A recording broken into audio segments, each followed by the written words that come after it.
es el primer producto, que es el citrato o ácido cítrico. Bien.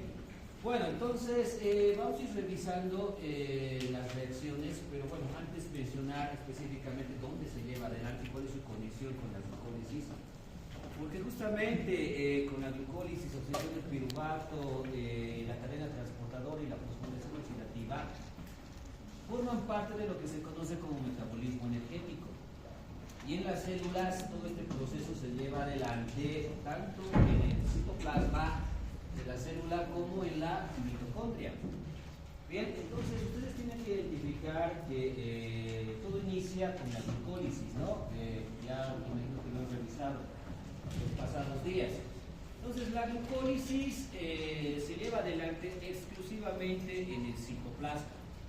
Todas las enzimas de la glucólisis están presentes en el citoplasma de la célula, ¿no? Donde una molécula de glucosa se transforma en dos moléculas de piruvato, ¿no es cierto? Esa es la primera fase del metabolismo energético, ¿no? A su vez la glucólisis tiene dos fases, ¿no? Una donde se gasta energía y la segunda donde más bien ya se genera la energía. Una vez producido el piruvato, este piruvato debe ser transportado hacia el interior de la mitocondria, ¿no? Es decir, debe atravesar las dos membranas que tiene la mitocondria, tanto la externa como la interna. Esto lo va a hacer a través de un transportador. Entonces el piruvato es transportado al interior hacia la matriz mitocondrial, donde entra en acción el complejo de la piruvato deshidrogenasa para transformar el piruvato en acetil coenzima A. Y justamente aquí ingresa la conexión con el ciclo de Krebs. Una vez que se ha formado la acetil coenzima A, ¿no?, junto con el oxaloacetato, se da inicio a la primera reacción del ciclo de Krebs. Entonces, todas las enzimas que corresponden al ciclo de Krebs se encuentran exclusivamente en la matriz mitocondrial. ¿Okay? Entonces, el ciclo de Krebs es una ruta metabólica que se lleva adelante al 100% al interior de la mitocondria, ¿no? Entonces, ¿por qué? Justamente, ¿qué función le asignamos a la mitocondria? ¿Para qué sirve la mitocondria? Generar energía, decimos. Específicamente, ¿dónde se forma la energía dentro de la mitocondria? Ya, perfecto. ¿Dónde está ubicada todas las enzimas y proteínas de la cadena? ¿Cuál? Tiene dos membranas. Membrana interna. Eso, en la membrana interna. Entonces, la membrana interna, acá tenemos, ¿no?, las crestas mitocondriales, lo que está en amarillo sería la membrana interna y, bueno, el blanco en la membrana externa. Entonces, en toda la membrana interna y en las crestas mitocondriales están ubicados las enzimas y proteínas propias de la cadena transportadora de electrones y también de la fosforilación oxidativa. Entonces, dentro del ciclo de Krebs, ¿qué se forma? Productos finales importantes: ATP, NAD y FAT reducido. Excelente. ¿Dónde se va el NAD y el FAT? Directamente se va a ir a conectar a las enzimas propias de la cadena transportadora para iniciar todo el proceso, ¿no? Y bueno, eso la siguiente semana lo vamos a analizar, si no me equivoco, la teoría quimiosmótica, cómo se produce el ATP a partir del NAD y FAT. Bueno, entonces esa es la historia y ese es, digamos, el mecanismo por el cual la mitocondria se encarga de la producción de energía, ¿no? Es la conexión que hay. Glucólisis, citoplasma, oxidación del piruvato, ciclo de Krebs en la matriz mitocondrial y la cadena y fosforilación en las crestas mitocondriales, es decir, la membrana interna mitocondrial. ¿Bien? Bueno, las reacciones. Estas son las reacciones del ciclo de Krebs. Están sintetizadas en 8, Harper menciona 10, hay dos reacciones intermedias que no es necesario, digamos, revisarlas porque son espontáneas y además no hay, digamos, una producción energética o algún producto llamativo que se forme en esas dos reacciones. Entonces, lo vamos a resumir igual que en Ferrier. Este es, por si acaso, Garrett y Grisham, bioquímica de Garrett, pero que está revisado igual que lo que ocurre en Ferrier, ¿ya? Lo vamos a sintetizar entonces en estas 8 reacciones que inician, como les decía, acá arriba, ¿no? acetilcoenzima A y oxaloacetato para producir citrato por la citrato sintasa. Y luego, bueno, se van a ir desarrollando una serie de reacciones donde van a participar principalmente deshidrogenasas, este grupo de enzimas, que son las encargadas principales de producir estos equivalentes reductores, ¿no? Tanto NAD como FAT. Es decir, pasar estas moléculas de estados oxidados a estados reducidos. Entonces, ¿cuál es la importancia del NAD y del FAT?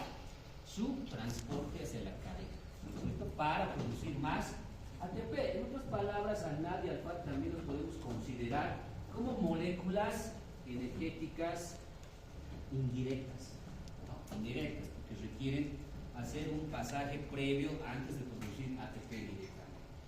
Bueno, la primera reacción, acetilcoenzima A, oxaloacetato, nos genera citrato. Y ahí la enzima que lleva adelante esta reacción es la citrato sintasa. Ahí le he puesto una estrellita para que ustedes no se olviden que ese es uno de los puntos de control importantes dentro del ciclo. ¿Bien? Yo les decía en alguna clase que revisamos las rutas metabólicas conmigo, dentro del conjunto de reacciones que están involucradas en una ruta metabólica, puede existir una o más enzimas que son puntos de control, puntos de regulación. En la glucólisis, a ver, recordaremos, está fresquito, ¿cuántos puntos de control hay? 3. ¿Cuáles?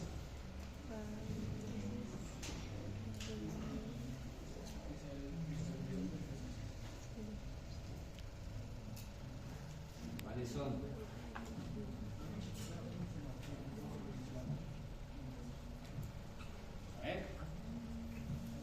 ¿Cuándo han revisado? ¿El lunes, martes?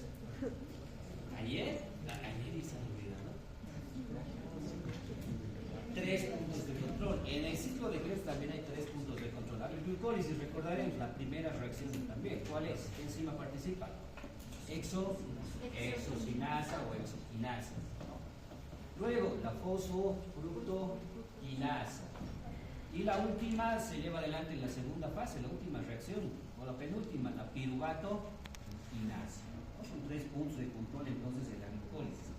En el citrato ocurre algo parecido. Hay 3 enzimas que son clave, que son enzimas que controlan todo este proceso. La primera obviamente va a ser la más importante porque prácticamente se encarga de controlar todo el ciclo de inicio, ¿no? Esta es entonces la citrato sintasa. Una molécula de 4 átomos de carbono denominada oxaloacetato se fusiona con una molécula de 2 átomos de carbono, el grupo acetilo que está unido a la coenzima A, para formar esa molécula de 6 átomos de carbono denominado citrato. Bien. ¿Qué pasa con el citrato? En la segunda reacción, el citrato se transforma en isocitrato. No hay mayor formación de algún producto de interés, ¿no? La enzima sí que lleva adelante esta reacción se denomina aconitasa. ¿Sí? Nada más. ¿Qué es lo que ha pasado? Una reacción de isomerización. A ver, ¿qué se ha modificado ahí? ¿Qué ha hecho la aconitasa?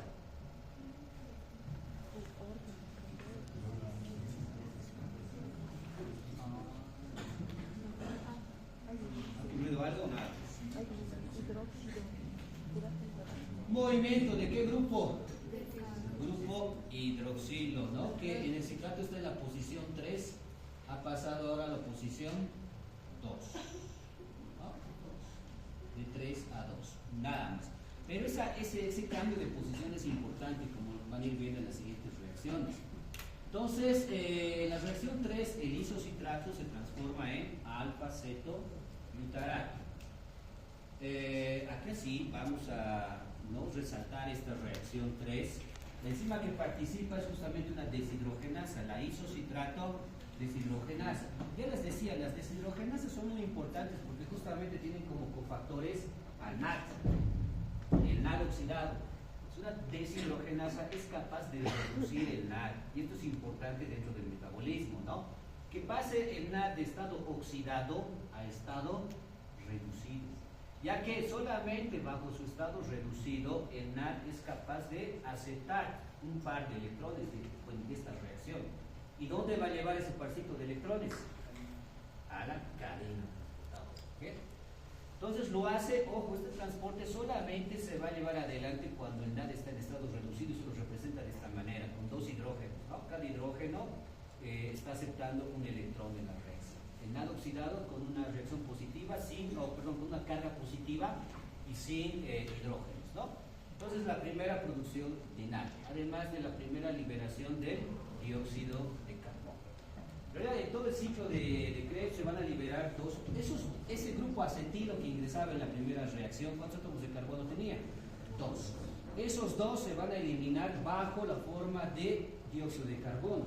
Pero el dióxido de carbono, ¿cuántos carbonos tiene? 1.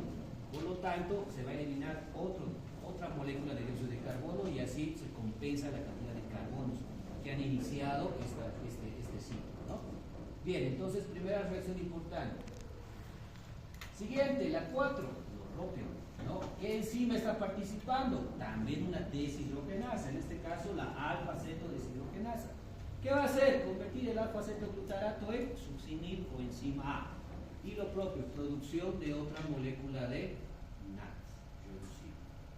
Entonces, reacción 3 y 4 ya se han generado 2 moléculas de NAD.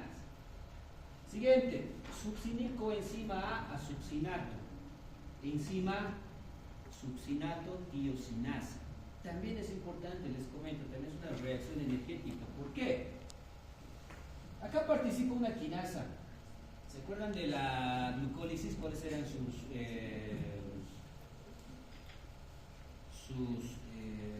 enzimas reguladoras? Quinasas también, ¿no? Fosfoglucoquinasa, exoquinasa, piruvato quinasa.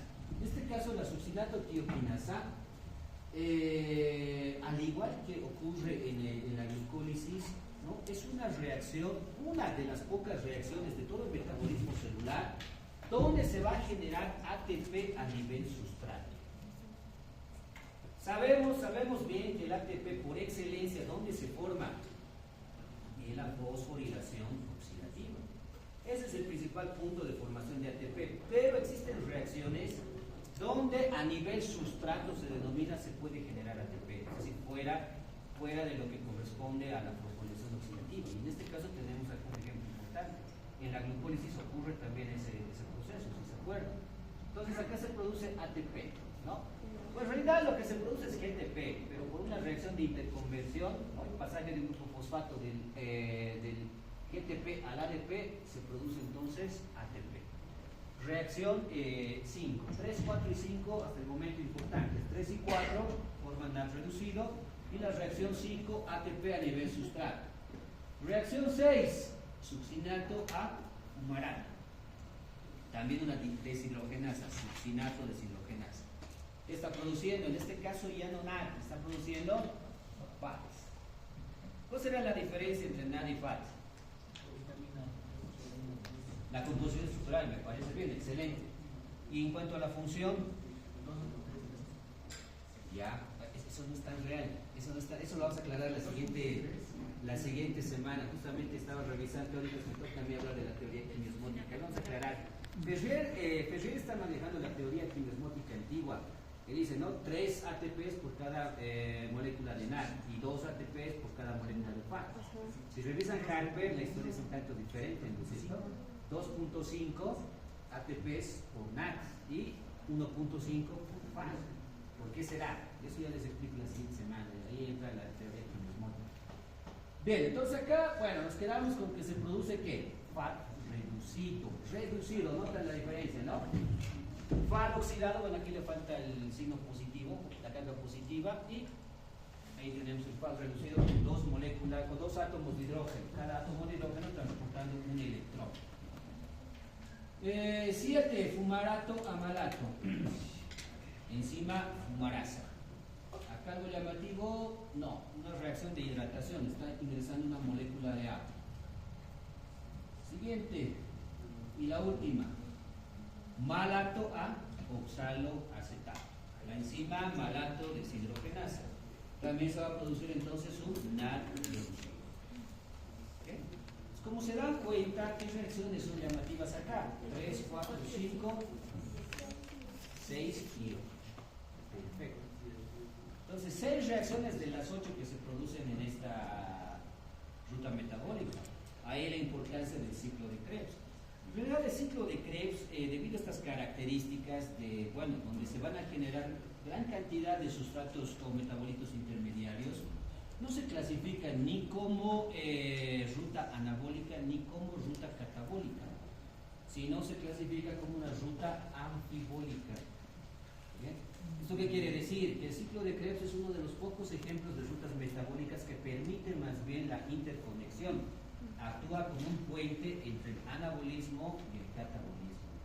Ustedes se dan cuenta, todas las moléculas, las macromoléculas, al final se reducen a ¿qué? Acetilcoenzima A. ¿Dónde llega la acetilcoenzima A? Ciclo de Krebs. ¿No? Entonces, el ciclo de Krebs por excelencia va a generar energía, pero también va a formar metabolitos intermediarios que se van a conectar directamente con el metabolismo de lípidos, con el metabolismo de proteínas y también con el metabolismo de carbohidratos, ¿no? Esa interconexión, ese puente, por esa razón, por actuar como puente, es que el ciclo de Krebs se lo clasifica como ruta anfibólica. Bien, la energía. Ahí está justamente ese casito, se lo resumí acá, el tema de la producción de ATP. ¿Bien? Las reacciones 3, 4, 5, 6 y 8, importantes. La 3 y 4, producción de NAD, lo mismo que la 8. La 5 produce ATP a nivel sustrato y la 6 produce FAD reducido. Bien, ahora va a depender mucho de la bibliografía que se utilice, ¿no? Ferrier está un poco antiguo en este aspecto, no está actualizado. En Ferrier ustedes van a ver la columna final, esa donde dice que se producen 12 ATPs. Pero es aceptable, no hay mucho problema, no hay mucha discusión. Pero la teoría quimosmótica moderna, la nueva, ¿no? La que se maneja en Harper, menciona esto, ¿no? Y esto en realidad, esto es lo que ocurre.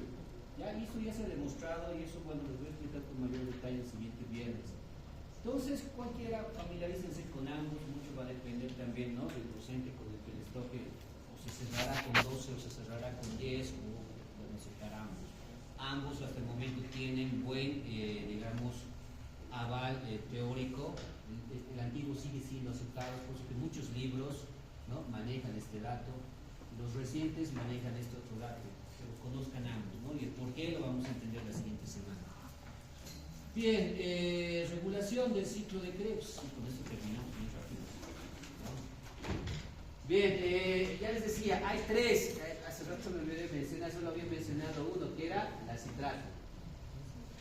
La citrato sintasa. Luego tenemos la isocitrato deshidrogenasa y el alfa-acetoglutarato deshidrogenasa. Entonces son los tres puntos de regulación de control dentro de este ciclo de Krebs. Es decir, esas son reacciones exergónicas, son reacciones donde se va a liberar gran cantidad de energía y en consecuencia van a ser irreversibles. Esa es la característica principal de estas enzimas que regulan cualquier ruta metabólica. Bien, entonces tres, repito, citrato sintasa, la citrato sintasa, sí. La segunda, la isocitrato deshidrogenasa y la tercera, la alfa-acetoglutarato deshidrogenasa. Bien. Ahí tenemos, siempre es retroalimentación, ¿no es cierto? Ya sea positiva o negativa. En este caso, a la citrato sintasa, ¿qué va a inhibirla? Su producto. Su producto, ¿cuál es el producto de la citrato sintasa? Citrato. Entonces, el citrato actúa como un regulador negativo. Es decir, si en esta ruta, ¿no? Hay gran cantidad de acetilcoenzima A, y eso es bueno, ¿no? Va a ingresar ese metabolito o ese sustrato y va a empezar a generar, estimular el ciclo de Krebs. Pero ninguna ruta metabólica funciona de forma indefinida, eso no puede ocurrir en la célula. Imagínense gastar insulsamente energía, ¿para qué? Entonces lo que se hace es justamente, lo que la célula hace es a partir de los productos que se van formando en cada reacción, utilizarlos como inhibidores. Entonces si hay gran cantidad de acetilcoenzima, mucho de esto se va a aprovechar en el ciclo. Pero el exceso va a actuar como un inhibidor, ¿no? Inhibidor reversible. ¿De quién? ¿O de qué? De la citrato sintasa. De esa manera es este mismo producto que va a inhibir y va a detener el ciclo de Krebs en un punto inicial. Con la isocitrato deshidrogenasa y la alfa-acetoglutarato deshidrogenasa, lo propio. ¿Cuáles son sus productos? Nada. NAD reducido. Entonces, este NAD, al encontrarse en elevada concentración, va a actuar como también un inhibidor reversible, de tal manera que va a bloquear estas enzimas y el ciclo de Krebs se va a detener. Otros, el ATP y la succinilcoenzima A, ¿no? Solamente los productos son sus reguladores.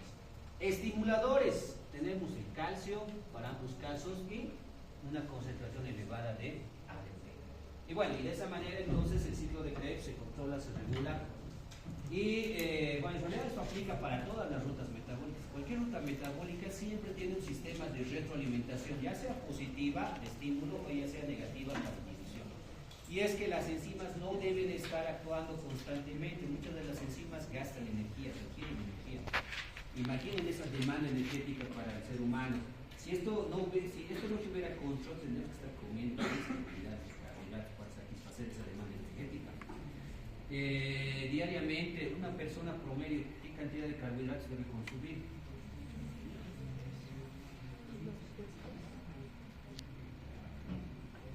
No calorías, carbohidratos. ¿Cuánto? Es variable, sí, pero hablemos de una persona promedio. Mucho va a variar del estilo de vida que tenga, ¿no es cierto? Lo aconsejable es que no supere los 500 gramos diarios de carbohidratos. ¿Bien?